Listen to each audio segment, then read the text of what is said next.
பேரான ஈஸ்வரா, உம் துருவ நட்சத்திரத்து பேரொருள் பேரொளி, உம் வெள்ளி விளாகம் பத்ரேஸ்வரி அம்மா துணை. பரம்பொருள் இறைவனான சிவபெருமானை விட்டு பார்வதி தேவி நீங்கி இருந்த காலத்துல சிவபெருமான் யோக நிலையில இருந்தாரு. அந்த சமயம் அவருடைய நெற்றிக்கண்ணிலிருந்து ஒரு துளி வியர்வை பூமியில வந்து விழுந்தது. அந்த பூமியில விழுந்த துளியிலிருந்து ஒரு குழந்தை உருவானது. அந்த குழந்தைய பூமாதேவி எடுத்து அன்பும் பாசமுமா வளர்த்து வந்தாங்க. அந்த குழந்தைய அறநெறி சொல்லி கொடுத்து நல்ல குணநலத்தோடு வளர்த்தாங்க.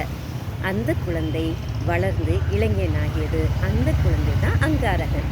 அங்காரகன் சிவபெருமானை நோக்கி தவம் இருக்க ஆரம்பித்தாரு. தவயோக நிலையில அங்காரகன் மீது தீப்பிழம்புகள் தோன்றி கொழுந்து விட்டு எரிய ஆரம்பித்தது. அதனால அங்காரகனுக்கு வெண்குஷ்ட நோய் உண்டாச்சு. அந்த சமயம் வானத்துல ஒரு அசரீரி கேட்டது. அந்த அசரீரி சொல்லிச்சு, அங்காரகனே, வைத்தீஸ்வரன் கோவில்ல உள்ள குளத்துல நீராடி 41 நாட்கள் இறைவனை வழிபடு, உன் ரோகம் சரியாகும் அப்படின்னு சொல்லிச்சு.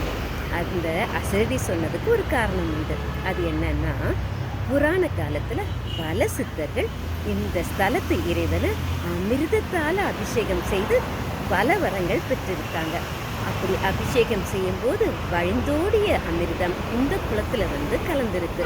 அதோடு இல்லாம 18 தீர்த்தங்கள் இந்த குளத்துல கலந்திருக்கு. அதனால இந்த குளத்துக்கு சித்தாமிர்த குளம் அப்படின்னு பேரே ஏற்பட்டிருக்கு. இந்த குளத்துல குளித்தா எப்பேற்பட்ட நோயும் குணமாகும் அப்படிங்கிறது நம்பிக்கை.